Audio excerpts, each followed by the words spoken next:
Hello, how's everybody doing on this bright and sunny day? Thank you for tuning into my channel, and also thank you for subscribing. If you haven't already subscribed, I invite you to subscribe to my channel now.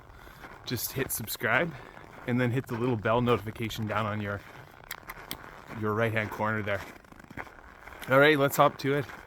I had planned,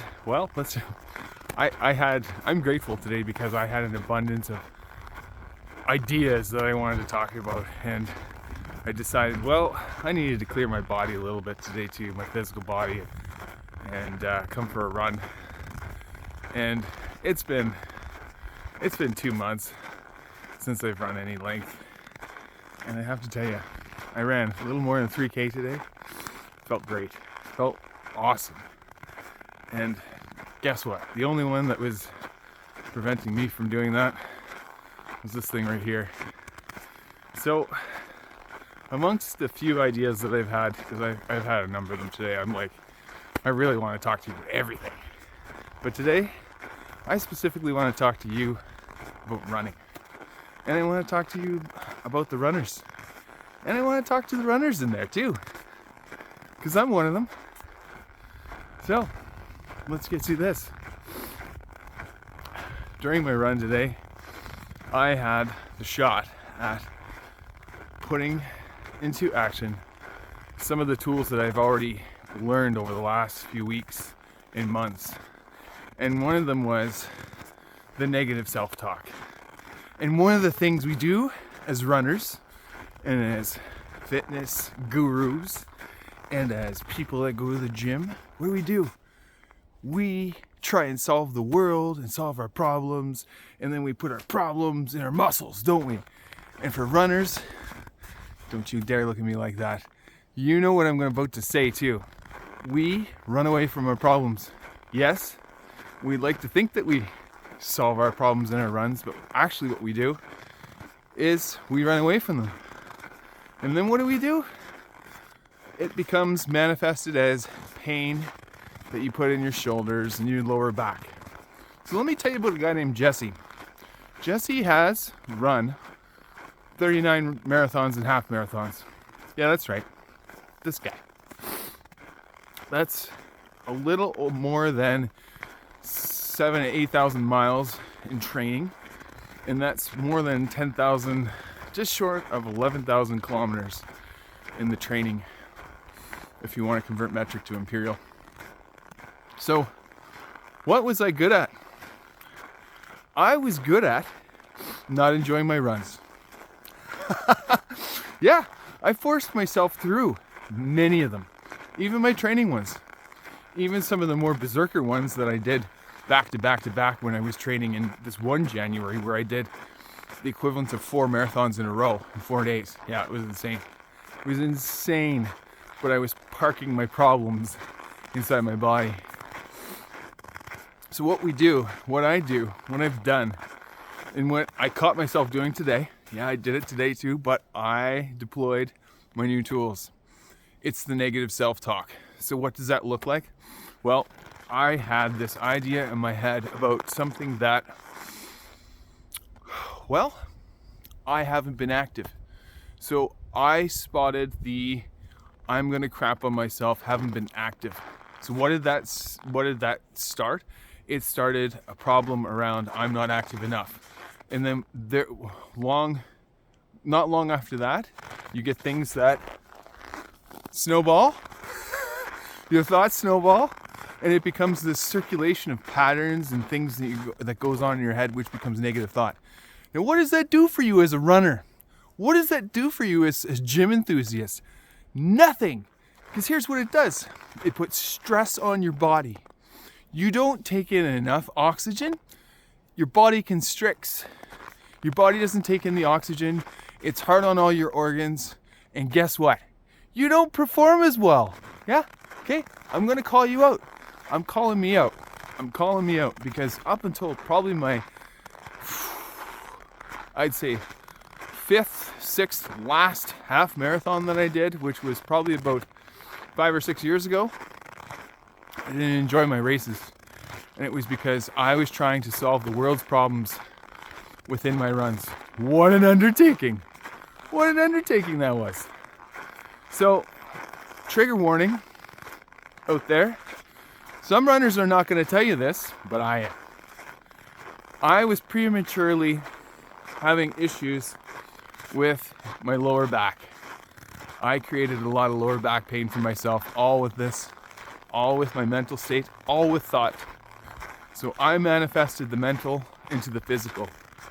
My SI joints were an issue. And it became an issue so much so that bending down or doing something as simple as cleaning my car, come on, like using the vacuum in my car, yeah. It wasn't the greatest. It sucked.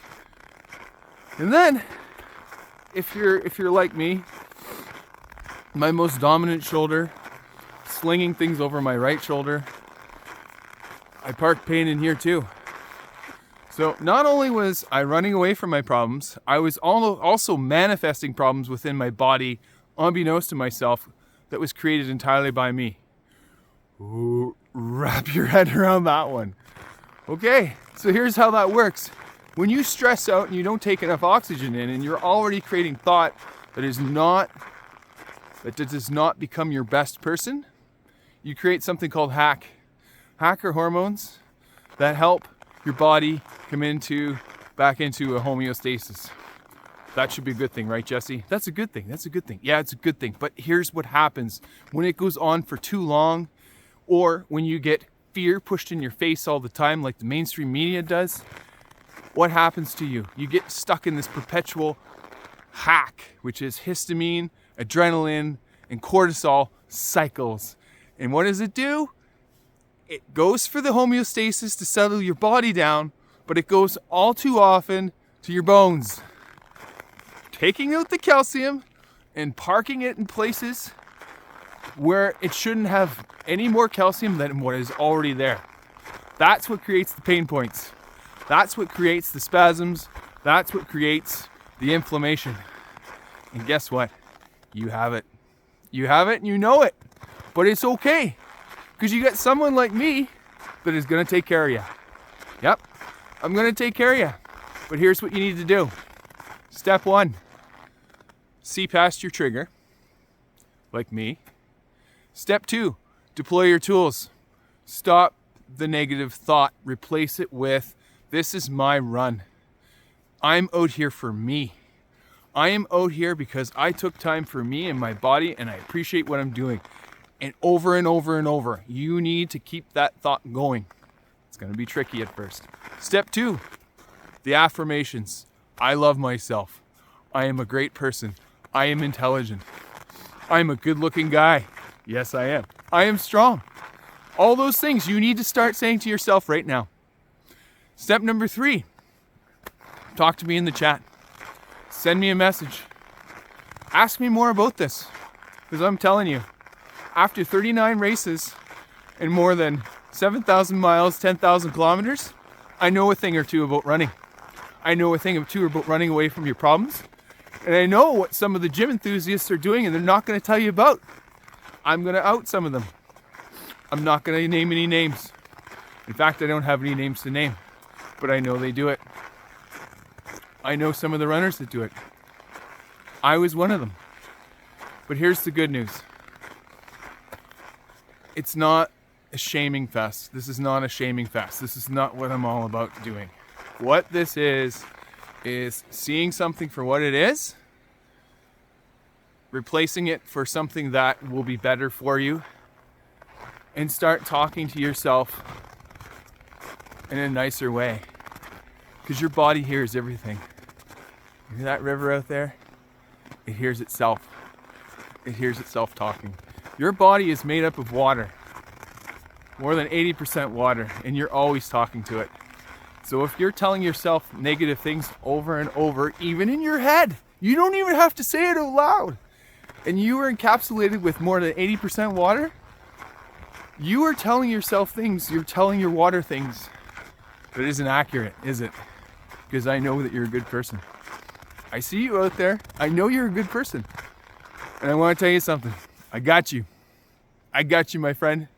So until next time, keep fit, have fun, and make like the river. Let's flow. And out we go.